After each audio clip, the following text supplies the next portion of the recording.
অমর একুশে বইমেলা চলছে। অমর একুশে বইমেলার ভিড় করছেন কিন্তু এরই মধ্যে লেখক পাঠকরা। সন্ধ্যার মেলার খবর জানাতে সরাসরি যুক্ত হচ্ছেন সহকর্মী AH হিমেল। হিমেল, মেলায় বই প্রেমীদের আনাগোনা কেমন দেখছেন এবং সার্বিক চিত্র যদি আমাদেরকে দেখাতেন।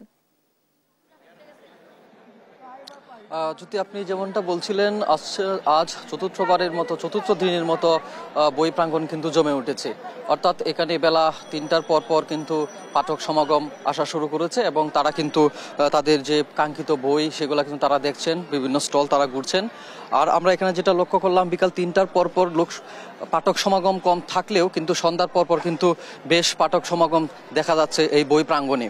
আর এই বই প্রাঙ্গণে আজ 47টি নতুন বই কিন্তু আজ যুক্ত হয়েছে। অর্থাৎ আজ চতুর্থ দিনের মতো মোট 92টি বই কিন্তু আমরা জানতে পেরেছি যে 92টি বই বইমেলাতে কিন্তু প্রদর্শিত হচ্ছে।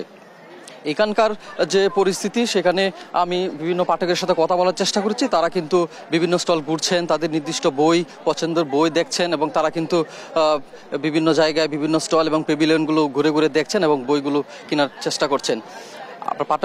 পাঠকদের বাইরে আমরা বিক্রেতাদের সাথে আমরা কথা বলার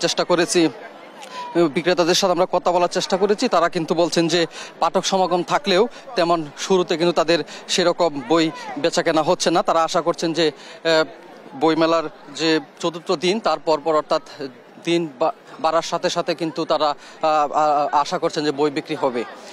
আইন শৃঙ্খলা বাহিনীর সাথে কথা বলার পর আমরা জানতে পারি তারা কিন্তু যথেষ্ট তৎপর রয়েছেন এই বই মেলায় প্রাঙ্গণে যেন কোনো ধরনের অপ্রীতিকর ঘটনা না ঘটে। অর্থাৎ সন্ধ্যার পর কিন্তু পাঠক সমাগমের বেশ ভিড় দেখা যাচ্ছে এই বইমেলা থেকে। আমার কাছে এই ছিল সর্বশেষ। জ্যোতি, একুশে বইমেলা থেকে যুক্ত ছিলেন AH হিমেল।